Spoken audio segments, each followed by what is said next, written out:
From the previous videos, we know that sleeping is crucial for our brains, especially memory, to work correctly.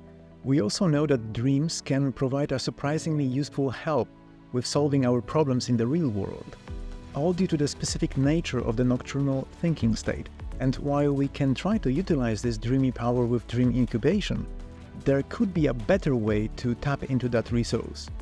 Instead of practicing prompting our dreams into some direction, we can try to take full control over our nightly adventures with lucid dreaming. To do that, we could try to use some science-backed techniques to trigger them easily, or at least relatively easily. Let's start with what lucid dreams are and why you should care. Paul Tholey tried to define lucid dreaming in 1985 by specifying that a person, to achieve this state, must have clarity about the state of consciousness, so they need to be aware that they are dreaming, the freedom of choice, so that they decide what happens in the dream, clarity about the consciousness itself, and clarity about the waking life, being outside of the experienced dream. And while this definition is cool and all, lucid dreaming, as many other things related to something as ephemeral as dreams, is not so binary. We have fully autonomous dreams driven by our unconsciousness. We have fully controlled lucid dreams validated in laboratory by checking for previously agreed eyeballs movements. And we have everything in between. The fuzziness and subjective nature of the dreaming state is not helping when scientists are trying to experimentally induce that lucid state. Nevertheless, it makes sense to explore this topic more. Lucid dreaming seems to not only give us the ability to experience our fantasies, but can be used to practice physical, creative thinking and problem-solving skills, and on top of that, decrease depression and anxiety. No wonder that different techniques to trigger lucid dreams have started to emerge left and right, with everyone trying to take the steering wheel of their dreams. And while you can go very deep into that rabbit hole of lucid dream techniques described on the internet, the question lingers: how many of those techniques are scientifically valid and effective? Two review publications from 2012 and 2022 focused on checking exactly that. Both collected available at the time scientific publications on lucid dreams and techniques to trigger those nap unicorns. By evaluating the methodology, they were able to rate those publications and the related lucid techniques. They basically checked how well each of those methods is science-backed. For example, a technique would be flagged as effective if the technique was shown to be effective in more than one study without inconsistent evidence. Insufficient or ambiguous if the technique successfully induced lucid dreams in only one study or that the results were ambiguous. And ineffective if, as you probably suspect, the technique was not effective. But we are on YouTube, so instead of those flags and boring traffic light system used in quoted reviews, we will use tier list of lucid dream techniques.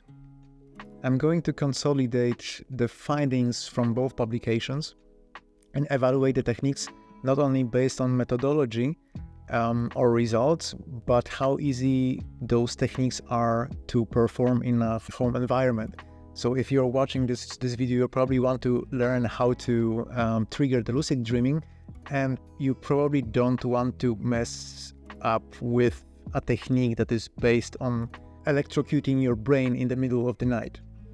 So bear with me here. We are going to review a bunch of methods. They are based on cognitive preparations, external stimuli, or drugs. And as every Friday evening in Berlin, let's start with drugs. So, Donepezil, acetylcholine, has been linked with sleep and wake cycle, with elevated levels of it measured in neocortex or hippocampus during REM sleep. Acetylcholine estrate inhibitor is a type of medication that is used to treat, for example, Alzheimer's disease by increasing the level of acetylcholine in the brain. And Donepezil is one of the medication that works like that. So one study tried to check if different doses of Donepezil can trigger lucid dreaming. And boy oh boy, 9 out of 10 participants from the experimental group reported a lucid dreaming versus just 1 person in the placebo group. That's a huge and strong effect. Nevertheless, the methodology was so-so, and it was just one singular study, not to mention the possible side effects like mild insomnia, vomiting, sleep paralysis rate, and the drug must be taken with an oversight of your doctor, so hard to recommend it as a try-it-at-home solution. The effect was impressive though, so let's put it in the B tier. And now we have Alpha GPC, a full name that I will not even try to pronunciate. Post-production AI voice, please help me with that. L-alpha glycerylphosphorylcholine. Thank you. You are very welcome. This medication works as a precursor of acetylcholine, and according to the trials, it could have less or fewer side effects. That's always good. But you know what is also good? Strong effect of inducing lucid dreaming. And sadly, no significant effect was reported for LGPC. Let's put it in the C tier. Now, another acetylcholine estrate inhibitor, just like Donepezil, and possibly fewer side effects. And another significant and positive correlation between the dose and the number of lucid participants. Bear in mind that people during the experiment had to, beside taking the pill, perform the MEALD technique when going to sleep. We will talk about this technique in a second.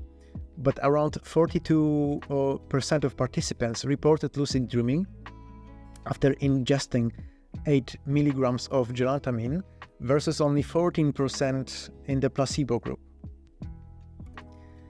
The only problem was that participants were recruited from a lucid dream retreat. So while the methodology of the study was okayish, the group was very biased, and so could be the results. And it was just one study so far, so let's put it in the B tier along with the Donepezil. Now let's jump to the external stimuli, so the bodily sensation link between the world of living and the land of dreams. The general idea for those techniques is to establish some kind of communication, a message. Participants are trained pre-nap to receive or identify a clue within the dream and then use in-dream techniques to trigger the light of consciousness. So yeah, let's start with the light. Visual stimulation. Somehow the methodology to explore this technique was always a bit messed up. For example, some publications were used as a science base to develop a commercially available tool, a device, and that could actually produce some biased results. Because if you're using your science to back something that you can buy on Amazon, you are not very inclined to publish the failed results, for example. But still, the majority of the studies were showing a link with visual clues being incorporated in the dreams, and some people were able to transform those cues into a lucid awakening. For example, in one study of people that were used to have lucid dreams, produced 22 controlled dreams with light cues, while only 10 when the lights were out. To add to that, it seems like visual stimulation can be used to bump the effectiveness of the other cognitive techniques. Because of that, let's go for the A tier, but please try the cognitive methods before you buy any Googles or pretty lights. Let's jump to the audio. In this technique, the message is in a form of a voice, musical tone, or a buzzer that can sneak into your dream to tell you that it is not real. In the most significant study, the authors sadly mixed auditory with visual clues. It's not great, not terrible, but still, the experiment was not super clean. Interestingly, the lucid dreaming potential highly depends on the auditory clue itself. So a study using musical piece yield no significant effect, while 2 studies using beeping sound or ringtone successfully triggered lucid dreaming.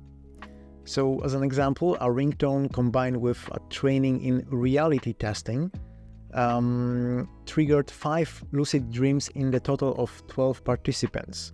Only one participant controlled their dreams in the control group. In general, a bit of an ambiguous results, but useful when linked with other techniques. And relatively easy to try it out at home as well. At least if you don't share the bed with someone who is not prepared to listen to a ringtone in the middle of the night. Either way, let's go for the A tier.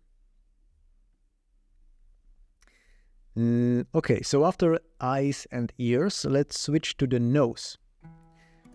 Odor stimulation, basically training people to interpret different smells as cues to become lucid.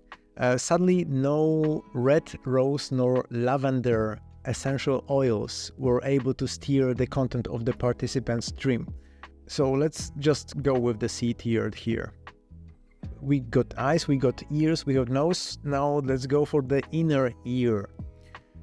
Basically the vestibular stimulation. In one study, participants were rocked during REM sleep in a hammock at a constant frequency. And it was like a really interesting study, but with an inconclusive results. And it was just one study, so I wouldn't bother with installing hammock in your bedroom. And not until more papers are backing this method up. Let's go for the C tier. And then we have the water stimulation. So another study tried to trigger lucid dreaming by conveying a clue in a form of water splashed on the faces or hands of participants. No significant results. Let's go for the C tier.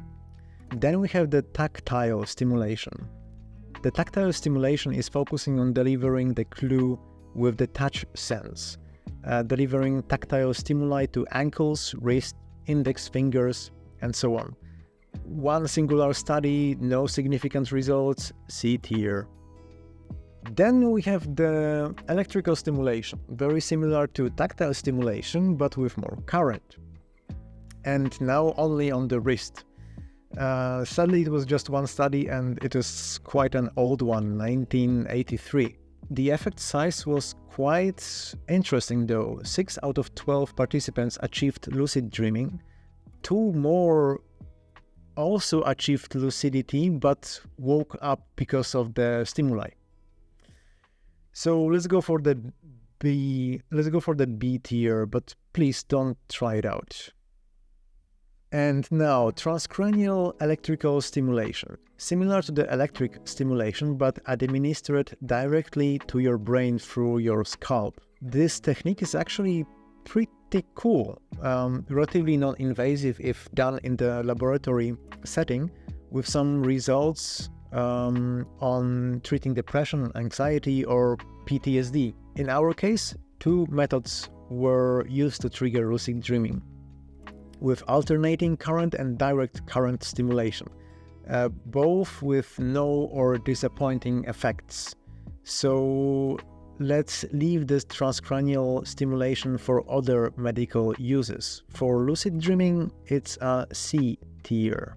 So, with the external stimulation done, let's jump on cognitive internal techniques, like mindfulness-based stress reduction. So, in general, mindfulness-based stress reduction is a technique to mitigate anxiety, stress, and depression through mindfulness meditation.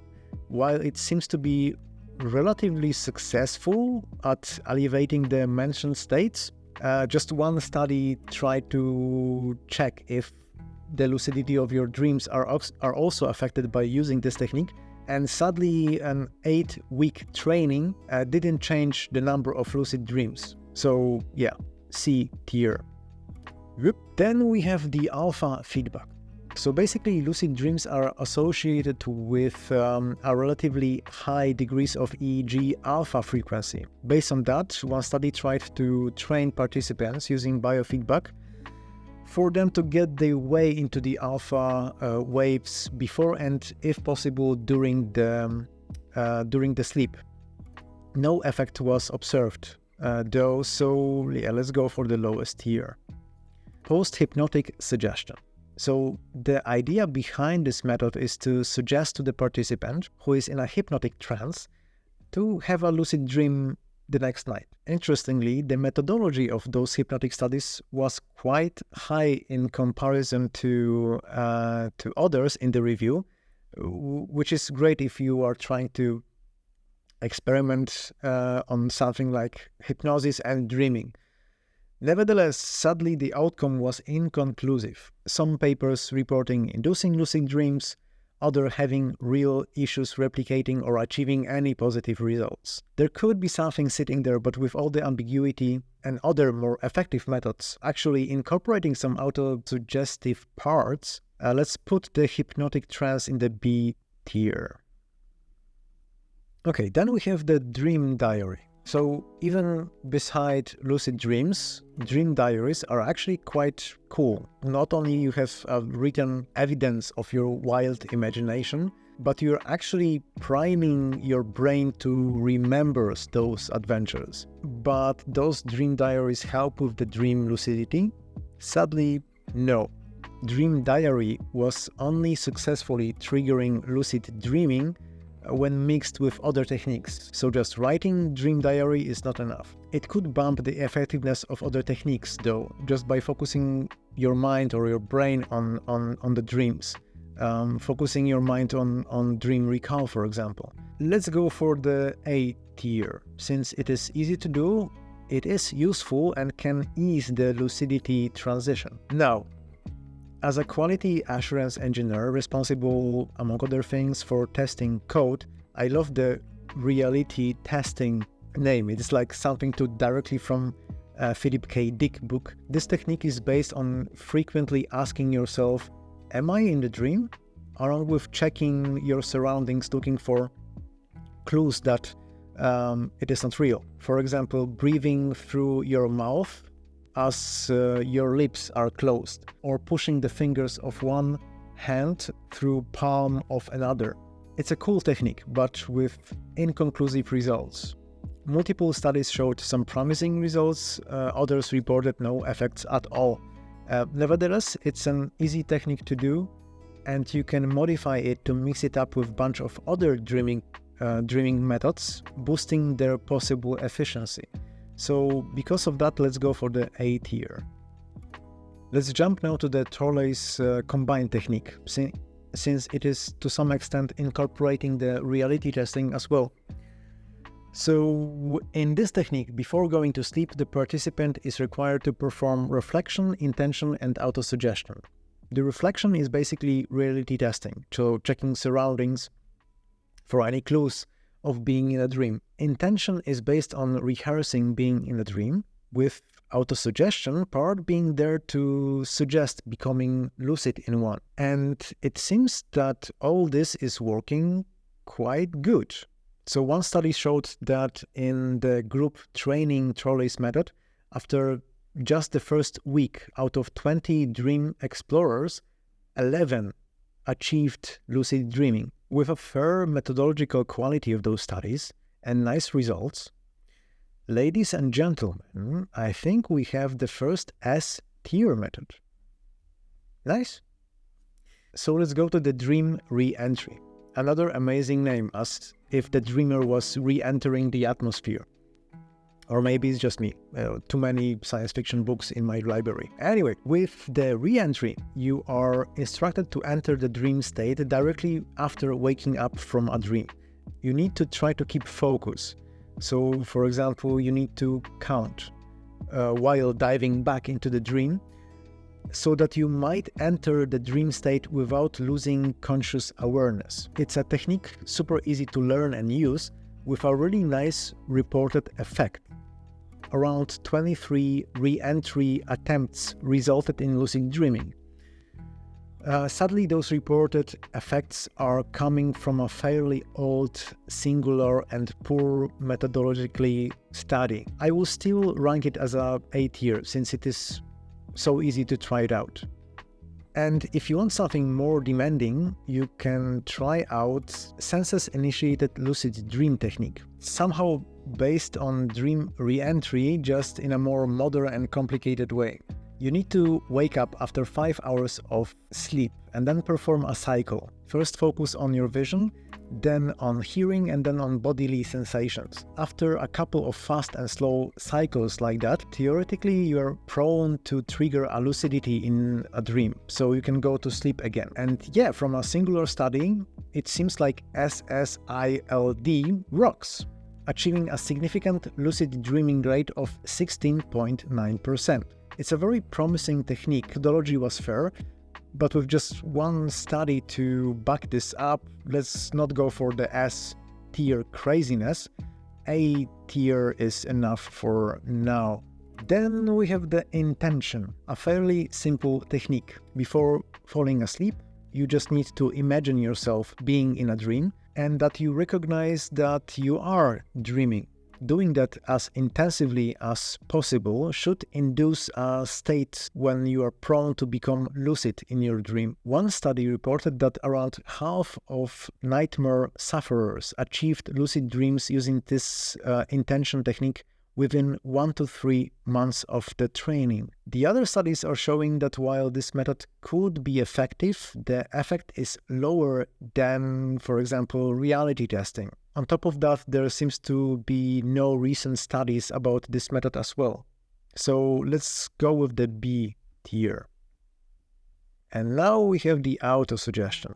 So a technique similar to intention with the hypnotic twist. The person performing this method suggests to themselves while being in a relaxed state to have a lucid dream next night. Similar story as with the intention. So inconclusive results, effect smaller than reality testing, no recent publications.